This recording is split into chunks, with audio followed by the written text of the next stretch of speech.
At 2:07 on the morning before my younger sister Giselle's engagement gala, my mother called with a decree.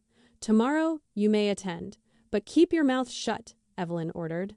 When asked for justification, she snapped that Dominic Thorne's father was a powerful chief executive officer, warning me not to embarrass the family.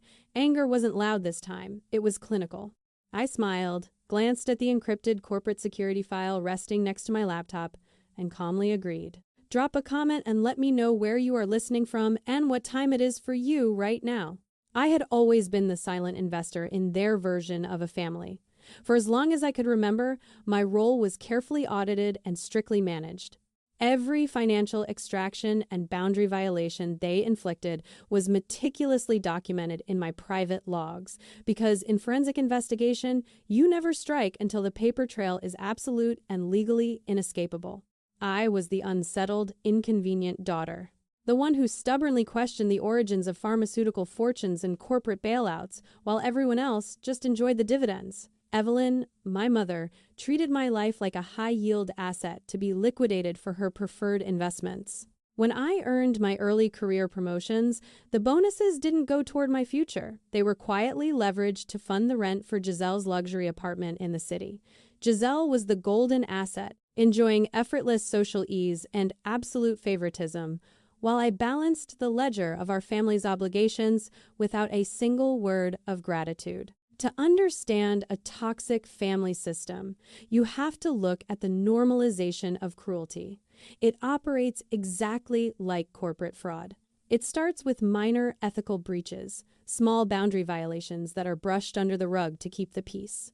Over time, those minor breaches become standard operating procedure. My mother had spent decades normalizing my exploitation, conditioning me to accept that my professional achievements were merely resources to subsidize my sister's grand illusions. And because this emotional embezzlement had been normalized since childhood, the rest of the family accepted it as the standard cost of doing business with me.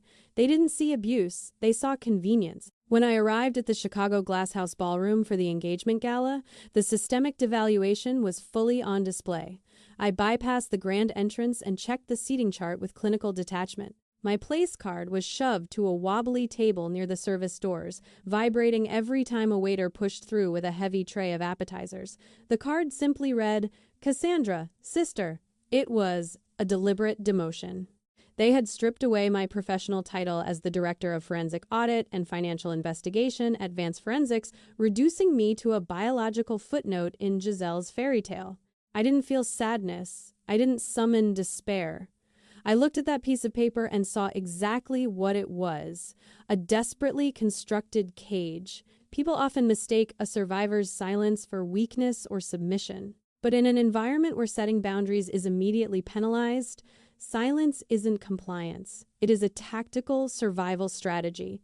It is the quiet, methodical gathering of intelligence. I had remained silent for years, not because I was broken, but because I was calculating the exact moment to execute a hostile takeover of my own life. My silence was the invisible chain that kept me tethered to them, yes, but it was also the chain I was quietly and deliberately tightening around their necks. I took my seat near the swinging doors, smoothing the fabric of my dress. Across the sprawling ballroom, beneath a blinding glow of crystal chandeliers, Dominic Thorne was holding court. He looked every bit the wealthy, confident groom, chatting effortlessly with the elite guests of the corporate world. But when his gaze swept over the room and landed on me, sitting in the shadows near the kitchen, the facade cracked. I saw the micro-expressions of suppressed panic twitch across his face. He knew exactly what I did for a living, and he knew exactly what he had done. I raised my water glass to him in a silent, clinical toast. The audit had officially begun. The ballroom was a masterpiece of manufactured elegance, packed with 120 elite guests who measured human worth entirely by net capital and corporate leverage. From my vantage point by the service doors, the rigid social hierarchy of the room was perfectly mapped out before my eyes. The power players sat at the center, radiating influence and demanding attention, while the liabilities were pushed to the margins. I was the prime liability. Growing up, I learned that setting a personal boundary in my family was classified as an act of treason. Any attempt to protect my own assets, whether financial or emotional, was met with aggressive gaslighting and systemic isolation. You either complied with the narrative or you were exiled. I watched Evelyn float between tables, a master networker maximizing her social dividends. She had invested heavily in this merger between our family and the Thorne corporate empire. Giselle's engagement wasn't a romance, it was a highly leveraged acquisition. And Dominic Thorne was the prize asset. But acquiring that asset required securing my absolute silence, and Evelyn was managing that risk with aggressive precision. A rustle of expensive silk broke my concentration. Giselle approached my wobbly table, her custom gown shimmering under the ambient lighting. She didn't offer a hug or a sisterly smile. Her posture was rigid, her eyes darting nervously toward the head table where Dominic was seated. "I am glad you came," she said, her voice tight and entirely transactional. "But let us be clear about the terms of tonight. Do not bring up any of that past professional friction you had with Dominic. We are celebrating the future, not rehashing your workplace grievances." I analyzed her face. There was no affection, only risk management. My own sister was acting as a compliance officer for a man who was actively defrauding her future father-in-law's empire. "I wouldn't dream of discussing mere friction, Giselle," I replied evenly. She frowned, unable to decode the precise nature of my response, but accepted the apparent compliance. She turned and hurried back to the epicenter of attention. I watched her go, processing the reality of the architecture my family had built. They had constructed a completely airtight narrative to protect Dominic's upward mobility, and they had laid the foundation of that narrative squarely on my back. My mother and sister had decided that preserving the illusion of Dominic's corporate brilliance was worth suppressing my professional integrity. I had been the silent investor in their version of family, and now I realized it had been a subscription, with me continually footing the bill. They weren't just protecting a groom, they were protecting a fragile economy of lies. If the truth about Dominic's professional conduct surfaced, Evelyn's social capital would plummet, and Giselle's luxurious future would be liquidated instantly. They needed me to be the quiet, resentful sister sitting by the kitchen doors. They needed my silence to balance their fraudulent ledger. I rubbed my eyes, trying to summon a shred of familial regret, but there was only absolute clarity. This wasn't a breakdown, it was a balance sheet. I reached into my clutch and touched the smooth, cold surface of my corporate phone. The data was locked, verified, and ready for deployment.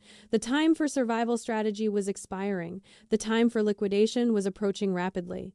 The clinking of silverware against fine crystal faded as Dominic Thorne tapped his microphone, signaling the beginning of the evening's primary presentation. The massive ballroom of 120 elite guests fell into a hushed, expectant silence. Dominic stood at the podium with the polished ease of a man completely accustomed to stealing credit. He smiled warmly at Giselle, acknowledged his future mother-in-law with a respectful nod, and then pivoted smoothly into the business of aggressive self-aggrandizement. "This year has brought incredible personal blessings," Dominic announced, his voice projecting confidently across the vast room. "But it has also brought significant professional triumphs. As many of you know, our firm recently navigated a highly complex merger. I am incredibly proud to share that I personally identified and neutralized a catastrophic $380 million logistics trap hidden within the target acquisition. I sat perfectly still in my chair near the service doors. The temperature in my veins dropped to absolute zero. Dominic wasn't just exaggerating his contributions. He was executing a brazen intellectual property theft in real time, broadcasting his fraud to a room full of industry titans. "We uncovered a sophisticated network of fraudulent shell vendors," Dominic continued, leaning casually against the podium. "The structural discrepancies in the offshore accounts were buried deep within the ledger logs. By deploying advanced cryptographic tracing, I was able to expose the liabilities before the ink on the contract could dry, saving the company from an irreversible disaster." He was lifting entire sentences verbatim from my confidential forensic audit report. My report, the document I had spent 4 grueling months compiling for Vance Forensics. Every data point, every investigative breakthrough, every late-night forensic calculation he was claiming as his own brilliant strategy. This was the professional friction Giselle had explicitly warned me not to mention. Suddenly, a sharp pressure clamped down on my wrist beneath the tablecloth. Evelyn had slipped away from the head table unnoticed and slid into the empty chair beside me. Her manicured nails dug into my skin with bruising, desperate force. "Keep your mouth shut," she hissed, her voice a toxic whisper meant only for my ears. "He is securing his promotion to executive vice president tonight. Do not ruin this for your sister. Smile, clap, and be quiet." I looked down at her hand gripping my wrist. It was a physical manifestation of a lifelong contract I was about to officially breach. I didn't pull away. I simply stared at her hand until she released her grip, unnerved by the absolute lack of emotion in my eyes. I looked back toward the front of the room. Seated at the premier table, just feet from the podium, was Julian Sterling. As the chairman of Sterling Global, he was the apex predator in this corporate ecosystem. His power was absolute, his influence entirely unmatched. While the rest of the room applauded Dominic's stolen achievements, Julian remained perfectly still. His expression was an unreadable mask of cold calculation. Then, slowly, Julian shifted his gaze away from the podium. He bypassed the wealthy executives and the fawning socialites. He looked straight past the swinging kitchen doors and locked eyes directly with me. In that split second of silent, clinical eye contact, an unspoken transaction occurred. He knew the math didn't add up, and I held the ledger. The applause for Dominic's speech echoed through the glasshouse ballroom, a hollow sound of completely misplaced admiration. Dominic beamed at the crowd, looking directly at Julian Sterling, waiting for the chairman's validating nod to secure his triumph. The entire room seemed to hold its collective breath, anticipating the ultimate seal of corporate approval from the most powerful man in the building. Ignoring Dominic's expectant, hungry smile, Julian Sterling pushed his chair back. He stood up slowly, the silence in the room amplifying with his every movement. He didn't walk toward the podium to congratulate the groom, nor did he offer a polite round of applause. Instead, he turned his back on the head table and began a deliberate, measured walk down the length of the ballroom. The chatter died completely. Hundreds of eyes tracked his trajectory as he moved past the towering floral centerpieces and the tiered champagne fountains, heading straight for the service entrance. He stopped directly in front of my wobbly, marginalized table. Up close, Julian Sterling radiated the kind of quiet, lethal authority that never required raising his voice. He looked down at me, taking in my simple dress, the poorly placed table, and the palpable tension radiating from Evelyn, who had frozen into absolute stillness beside me. "I must express my profound shock at seeing you seated here," Julian said, his voice carrying effortlessly in the dead silent room. He didn't look at my mother or the approaching groom. He kept his focus entirely locked on my face, evaluating me with predatory precision. "Who exactly are you to this family?" The question hung in the air, a perfectly delivered catalyst for the destruction I was about to unleash. I looked at my mother, whose face had drained of all color, her carefully hoarded social capital plummeting in real time. I looked across the room at Giselle, who was clutching her custom gown with trembling hands, sensing the impending crash. And finally, I looked at Dominic, who had abandoned the podium and was power-walking toward us, a mask of desperate panic plastered over his features. They weren't shocked by what they had done to me. They were shocked that I had stopped playing along. This wasn't revenge. It was accounting. I pushed my chair back, the scrape of wood against the floor sounding exactly like a gavel strike. I stood up, leveling my gaze with the chairman's, fully embracing the power reversal. "My name is Cassandra Vance," I said, my voice steady, analytical, and devoid of any familial sentiment. "I am Giselle's sister, and professionally, I am the Director of Forensic Audit and Financial Investigation at Vance Forensics." A murmur rippled through the nearby tables as the guests processed the title I had just claimed. I didn't pause to let them recover. I turned my head slightly, locking eyes with Dominic as he arrived at the edge of our circle, breathless and terrified. And to clarify the record regarding the $380 million logistics rescue, I continued, speaking clearly enough for the entire room to hear. Dominic Thorne was not the lead investigator. He was merely the internal liaison assigned to my forensic unit during the audit process. His job was to fetch coffee and grant my team server access. The ballroom plunged into a suffocating, absolute silence. The carefully constructed narrative of the evening shattered instantly. I had just initiated the hostile takeover, and there was no golden parachute waiting for Dominic Thorne. The silence in the ballroom was brittle, stretched to its absolute breaking point.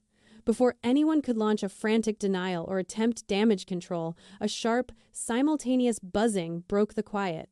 My corporate phone vibrated heavily in my clutch, just as Dominic's phone lit up in his tailored suit pocket. I didn't hesitate. I pulled my device out and opened the encrypted notification. It was a priority alert from the legal director at Vance Forensics. I scanned the digital data file, processing the brutal, immutable facts that had just been verified. The anger was gone. Only pure clinical execution remained. "It appears we have an urgent update on that brilliant logistics rescue," I announced, stepping forward into the chairman's space. Dominic instinctively recoiled, his hand hovering over his own vibrating phone as if it were a live grenade. "What is this absolute nonsense?" Evelyn hissed, trying to physically step between me and Julian Sterling. "Julian, please excuse my daughter. She is deeply confused and prone to dramatics." "I am deeply informed," I corrected, my tone dropping to a sub-zero register that made my mother flinch. According to the cryptographic hash watermarks embedded in my team's original audit file, selected pages of the highly confidential report were illegally copied. Specifically, the pages omitting the key evidence of fraud while systematically exposing my investigative methods to the targets. I looked directly at Dominic, whose face was rapidly losing all structural integrity. His eyes were wide with undeniable guilt. Those pages were leaked to the target corporation's chief financial officer from Dominic's private device exactly 42 minutes before the official transmission to the board. Gasps rippled through the surrounding elite tables. Intellectual property theft was an embarrassment. Corporate espionage and insider leaking were federal crimes, carrying severe prison sentences. "That is a complete lie," Dominic stammered, his voice cracking under the pressure. "She's fabricating data because she's jealous of Giselle and my success." "Data doesn't experience jealousy, Dominic," I said coldly, dismantling his final defense. "And it doesn't stop at the leak." The forensic digital traces successfully mapped the offshore routing numbers straight back to a shell company you registered under a pseudonym, which received a $2.5 million kickback precisely 2 hours after the data leak occurred. "You sold the audit to the criminals." I looked up at Julian Sterling. The chairman's face had turned to absolute stone.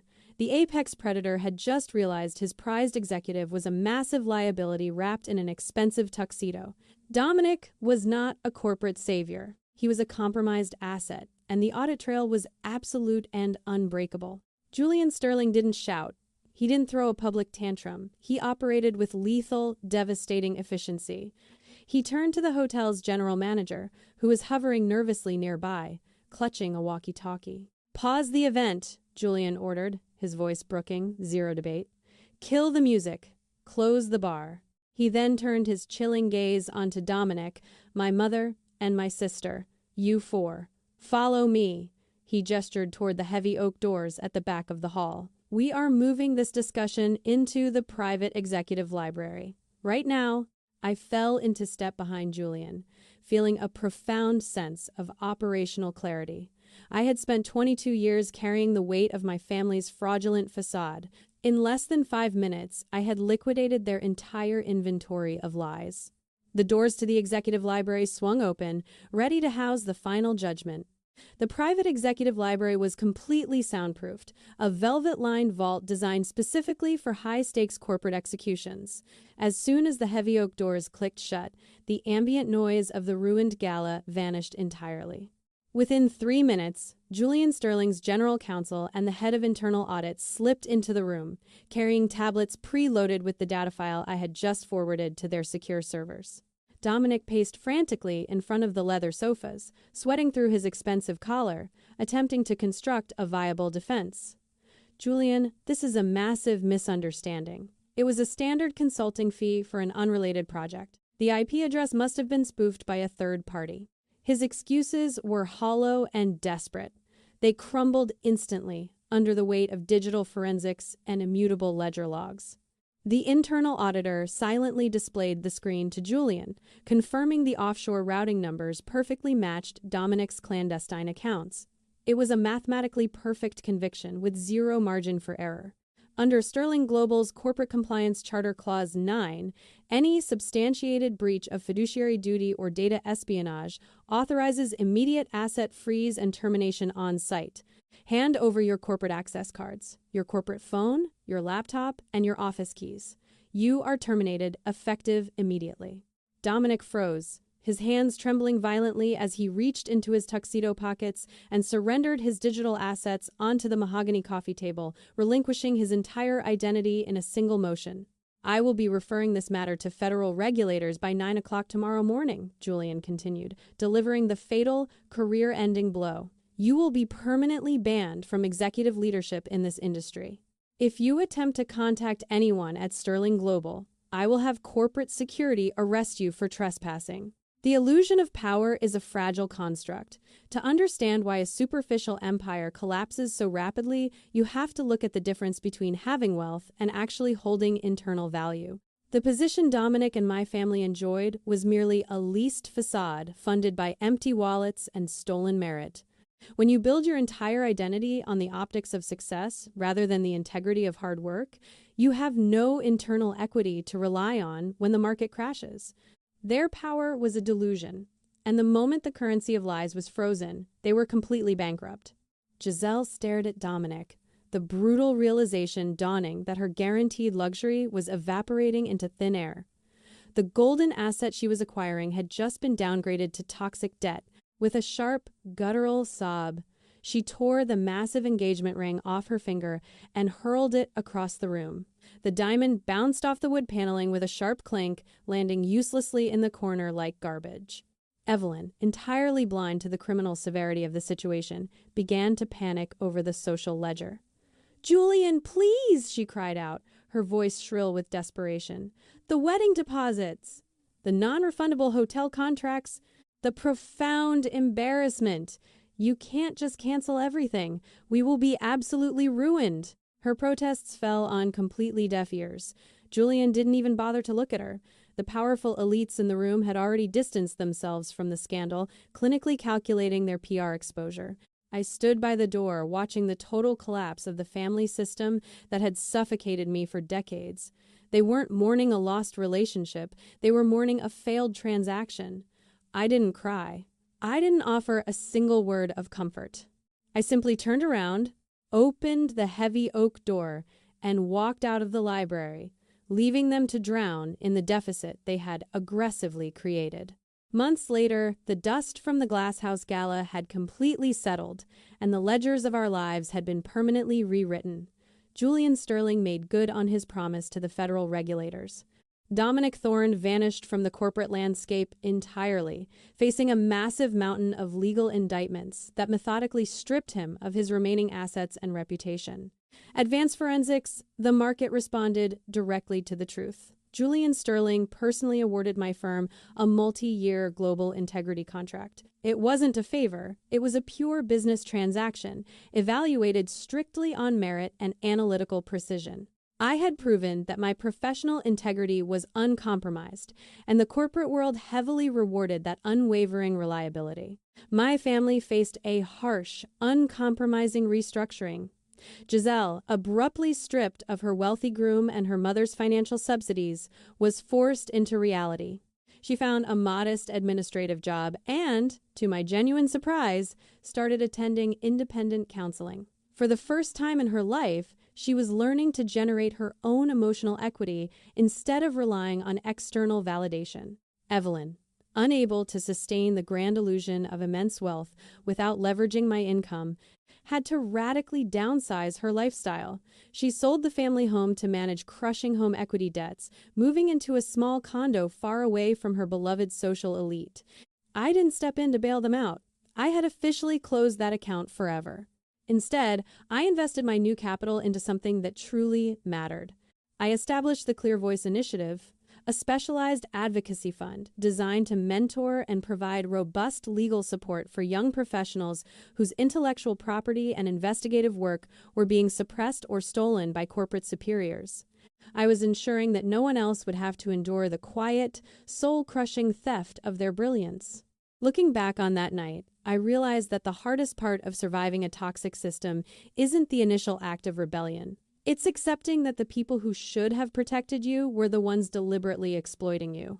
I've come to realize that establishing boundaries isn't an act of cruelty. It is the ultimate act of self-preservation. Forgiveness isn't always for the other person. Sometimes it's the only way to set yourself free, and true freedom often means walking away entirely. You cannot heal in the same environment that broke you, and you can never build a stable, authentic future on a foundation of lies.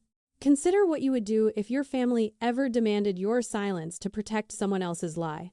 Drop your thoughts in the comments below, share this story with someone who needs to hear it, and subscribe for more deep dives into human resilience.